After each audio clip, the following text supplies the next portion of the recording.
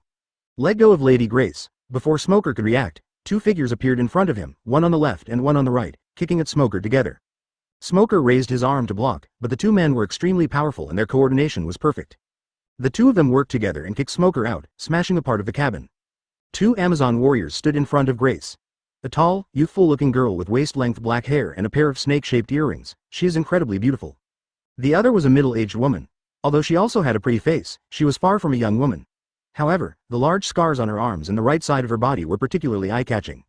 The young woman turned around and asked with concern, Lady Grace, are you okay? The middle-aged woman stared at the direction where Smoker disappeared.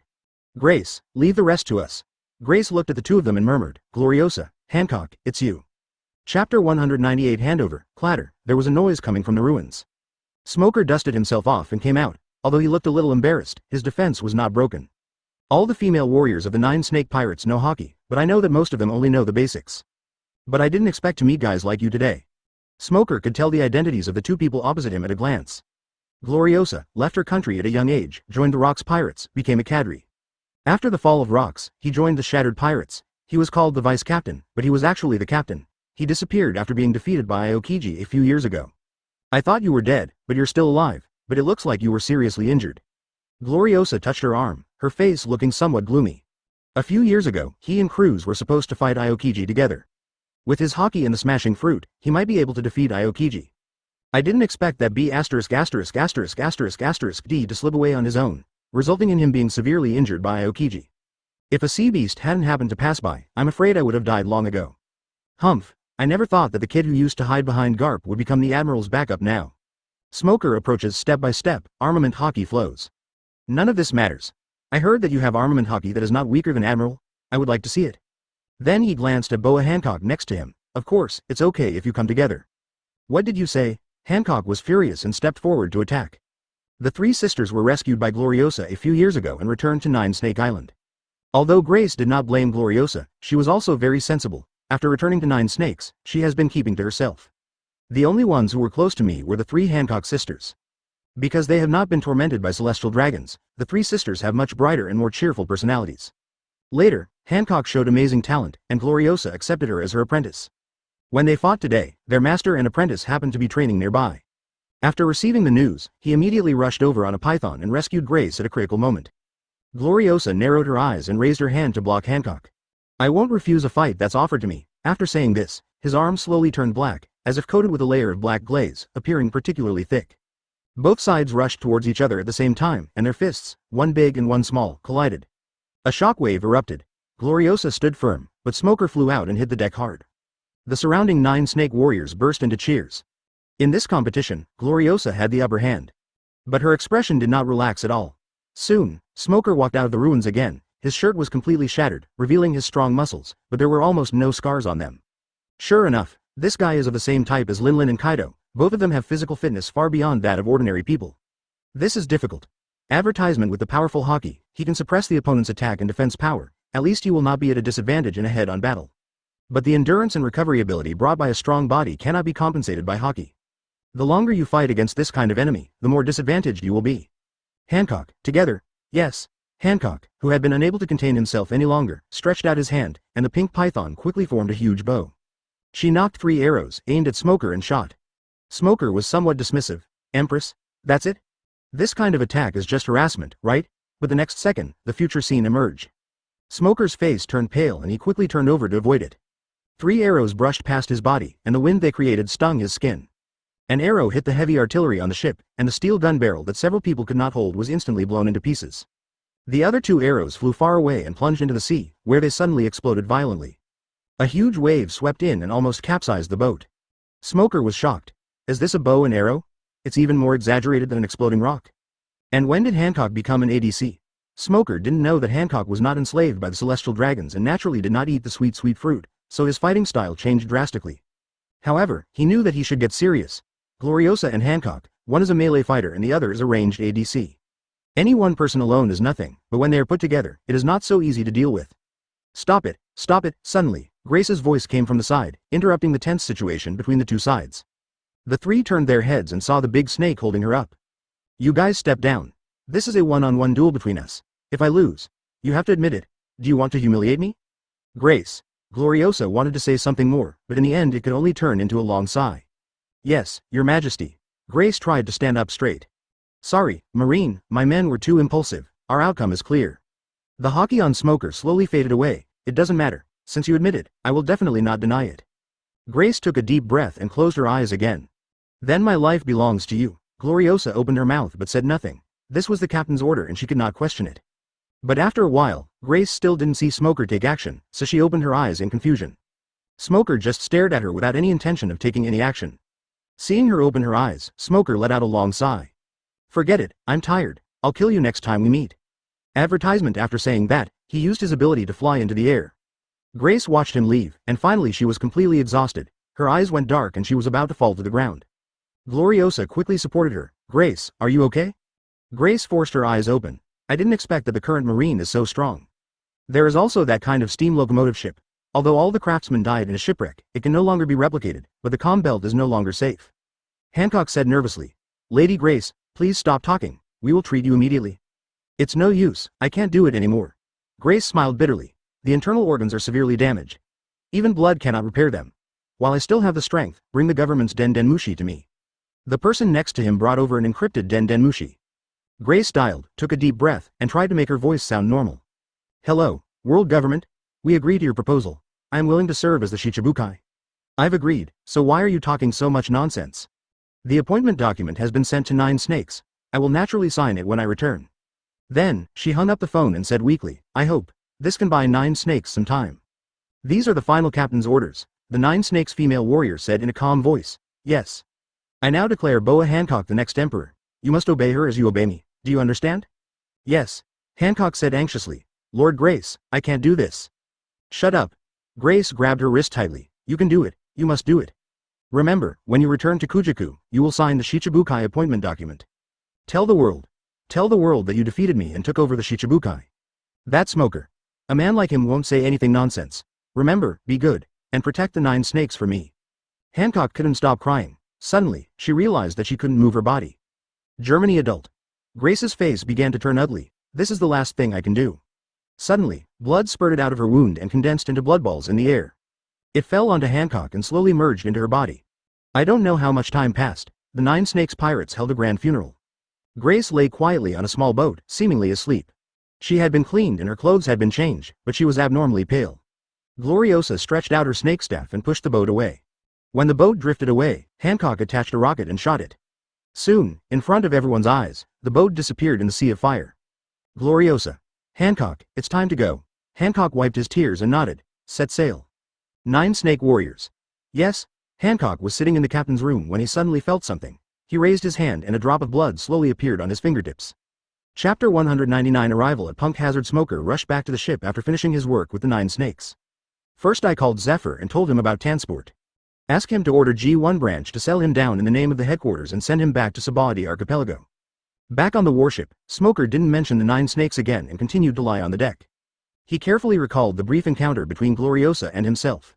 Even though he was stronger and had more hockey, he was still severely suppressed. Moreover, when the fist collides with the opponent, you don't feel anything on your fist, but your arm takes a huge impact. If he wasn't so strong, his bones would have been shattered. It seems that Gloriosa uses a higher level of hockey. If I'm not mistaken, it should be the advanced level of emission, internal destruction. The so-called emission is to let armament hockey flow in the body and flow to the place where it is most needed according to the mind. Once it is fully mastered, it can even flow directly into the target's interior and destroy it from within. Smoker had already mastered the ability of hockey flow, but he was still confused as to how to let hockey penetrate into the enemy's body. In fact, hockey is extremely difficult to practice, and even more difficult to level up. Only Luffy, the king of the plains, can break through by getting beaten up. For most people, the improvement of hockey requires not only daily accumulation, but also the so-called opportunity. Only by taking both approaches can we break through the shackles. This is why there are so many hockey users in the New World, but only a few can reach high levels.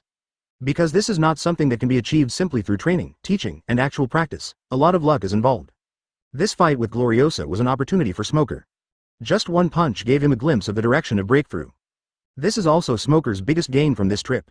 Hockey is something that depends on both quantity and quality. Although mastering high-level hockey does not mean absolute victory, but when other conditions are the same, high-level hockey does crush low-level hockey. For the rest of the days, Smoker continued to lie on the deck and bask in the sun every day. However, he no longer used his abilities to temper his body. Instead, he let hockey cover his entire body and concentrated on feeling the changes. A dozen days later, warships arrive at Punk Hazard. Advertisement Punk Hazard is nominally a marine research base, but in reality it is completely under the jurisdiction of the world government. Except for the Marine Science Corps, other Marine Corps cannot enter without orders. But even the Marine Scientific Forces are subject to many restrictions on their actions. So, the warship sent Smoker to the outer dock and could not move forward. Smoker said goodbye to them and walked inside carrying a bag. The scene was similar to when I reported to the naval headquarters 7 years ago. This outer pier is well located and offers a clear view of Punk Hazard. In the main storyline, due to the battle between Aokiji and Akainu, this island is a Jedi that is half lava and half ice. But now Punk Hazard is still a spring island with a pleasant climate. In the distance, there is lush greenery, birds singing and flowers blooming, and many research institute buildings can be seen faintly. If nothing else, at least the working environment is good. Crossing the pier, Smoker came to the registration hall, where all new arrivals had to register first. After finishing his work, 2 men in black suits suddenly walked up to Smoker. The leader stepped forward and asked, "Is that Smoker, Vice Admiral?" "CP. These guys are really omnipresent." Smoker nodded. "It's me." The CP agent looked indifferent, as if Smoker owed him a lot of money. "We are the agents responsible for contacting you. My codename is Red and his codename is Black. We will be responsible for connecting with you from now on. Apart from us, you are not allowed to contact other government officials. Remember, this is a government-controlled area. Don't say what you shouldn't say, and don't ask what you shouldn't ask. As a Marine, just be a good guard." "Oh, I see." Smoker looked at Hay behind him. "What about you? Do you think so too?" Hay adjusted the brim of his hat between his thumb and index finger. "The world government has its own rules, and we should act according to them." Smoker narrowed his eyes slightly. "Follow the rules, well said. I like to follow the rules the most." As he spoke, he came in front of Hong. "Why did you contact me? Were you designated by the higher-ups?" There was a hint of disdain in the red eyes. Of course, if it wasn't a high-level mission, there was no way I would waste my time on a mere Marine. Before he could finish his words, Smoker grabbed his neck and lifted him up. In the face of absolute strength, iron body and paper arts are useless. Advertisement: since it's your assignment, then tell the people behind you that you are injured and unable to complete the mission. Ask them to replace me with someone with a brain. After saying that, he threw Hong out and smashed a big hole in the wall. However, Smoker held back, and although the fall looked fierce, Red was not hurt. Hong struggled to stand up, wiped the blood from the corner of his mouth, and his eyes were wide open with anger. "A hole. Shave." The next moment, he suddenly appeared behind Smoker and stabbed Smoker's neck with his finger. Smoker didn't even turn his head, but dodged the attack by slightly turning sideways. Then he grabbed his wrist with his backhand and slammed it to the ground. Puff. This time Smoker used his strength. Hong spat out a large mouthful of blood and felt that several of his bones were broken. He was in so much pain that his face turned pale and he was covered in cold sweat. He lay on the ground, unable to get up. Smoker stepped on his head. CP has always seemed to be respectful only to the Admiral. Do they think that those below the Admiral are ants? Since you guys also understand that strength matters, then who gave you the guts to show your teeth to me? If you do that again, I will dig out your eyes. I want to see how the government will treat you, a blind person like you. After saying that, he kicked him away. Then, Smoker came to Hay. "What about you? Do you want to join him, or just keep doing your job?" Hay was startled and said quickly, work is important, please come this way." Then I walked through the registration hall with Smoker and officially entered Punk Hazard. Black walked and introduced. "I'll first show you around Punk Hazard's main facility. Most of Vegapunk's research labs are located there. After that, I will take you to the Science Guard. From now on, you will be the highest commander of the Marine Science and Technology Department. Smoker's attitude towards Black has obviously improved a lot. The two talked as they walked, and when they came to a deserted path, Smoker stopped. Okay, I used my observation hockey to sense that there is no one within a few thousand meters, and there is no Den Mushi. Hay stopped, turned around and bowed to Smoker. Hello, Smoker Vice Admiral, please introduce yourself again. My real name is Jin Ka, codename is Hay, and I am currently a senior agent of CP5. According to Lord Ghoul Nika's order, I have been waiting for you for a long time. Chapter 200 Research Institute. Smoker nodded. Thank you for your hard work. Please take care of me in the future. Smoker will be polite to those who are polite. I had a chance to talk to Gel Nika before, and took the opportunity to tell him the news that I was going to Punk Hazard. Gel Nika knew that Marine did not have a high status here, so he offered to arrange for help, and agreed to hold the brim of the hat with his thumb and index finger to support it when they met. So, after Smoker recognized Black, he deliberately crippled Red to create an opportunity to be alone. I thought you were also CP0, Black shook his head. CP0 is currently being purged, so it's unrealistic to transfer people from there, so I was asked to come here. Although Lord Ghoul Nika has left CP5 in our hearts, he is still our superior. Smoker nodded, secretly admiring in his heart. Gear Nika is such a talented guy. Even though everyone is gone, he can still control CP5. What's the origin of that Red? He is indeed CP0, but he is not on the same side as Lord Ghoul Nika and does not know my identity. Smoker nodded. I see. Then I'll beat him up, won't it cause you any trouble? Under normal circumstances, when Marine is dealing with CP, the world government will take sides, regardless of whether they are right or wrong. But Smoker is not afraid. All the preparations made over the years were not in vain, and the good words were not said in vain. The world government already knows that many celestial dragons are very satisfied with Smoker, and he can even contact celestial dragons directly. So, even if these bastards want to take sides, they have to think twice.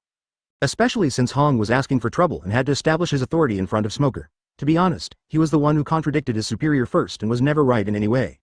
CP can look down on Marine, and everyone can know about it, but it can't be announced to the public. Hay didn't care about it at all, and even felt a bit gloating. That won't happen.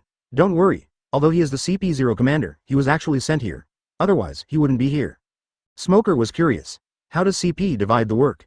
CP 1 to 9 are very similar. They are all executive departments, but they are responsible for different areas and matters. CP0 is different. They are responsible for supervising his CP, or they carry out orders directly given by the 5 elders. Because their mission comes from the 5 elders, they can directly mobilize any forces under the world government. Smoker nodded. To put it bluntly, CP0 is the East Factory. Advertisement, would it be more convenient for you to contact Ghoul Nika? CPs can't contact each other casually, but it's more convenient than you contacting them directly. That's great. Ask him to find a way to come out. I have something important to discuss with him. Okay, don't worry, I will definitely convey it. Smoker was very satisfied with Hay's attitude. Hey, are you a person with special abilities? I'm not like that. Only those who have done great deeds can get the devil fruit. Or if you are lucky, you can get the devil fruit yourself. Smoker took off his backpack, pulled out a devil fruit, and stuffed it directly into Hay's pocket. This is the paramecia marking fruit. As long as you touch a person or object with your hand, you can mark it. No matter where the other person is, you can sense their location. This fruit is given to you. Whether you eat it or sell it is up to you. Hay was shocked and was a little at a loss as he held the fruit. Give fruits as soon as you meet? The world government is not so generous? This fruit was obtained by Smoker in his early years. It cannot directly improve combat effectiveness and is somewhat useless to Marine. But for CP agents, it is incredibly practical. Smoker patted Kuro's shoulder. You will understand after a while. You won't suffer any loss if you follow me. Okay, let's keep going. We've stayed here long enough. Oh, yes. Hay quickly put away the fruit and continued to run to the front to lead the way. After passing through layers of checkpoints, the two arrived at the foot of a mountain. There is a metal gate with various buttons and keypads on it. Hay placed his hand on a screen and put his eyes close to a camera, and the door slowly opened. There are all kinds of technologies that can be used in agriculture, and the progress is already very advanced. The technology here alone can make the world of pirates free of hunger. Swoosh, finally succeeded.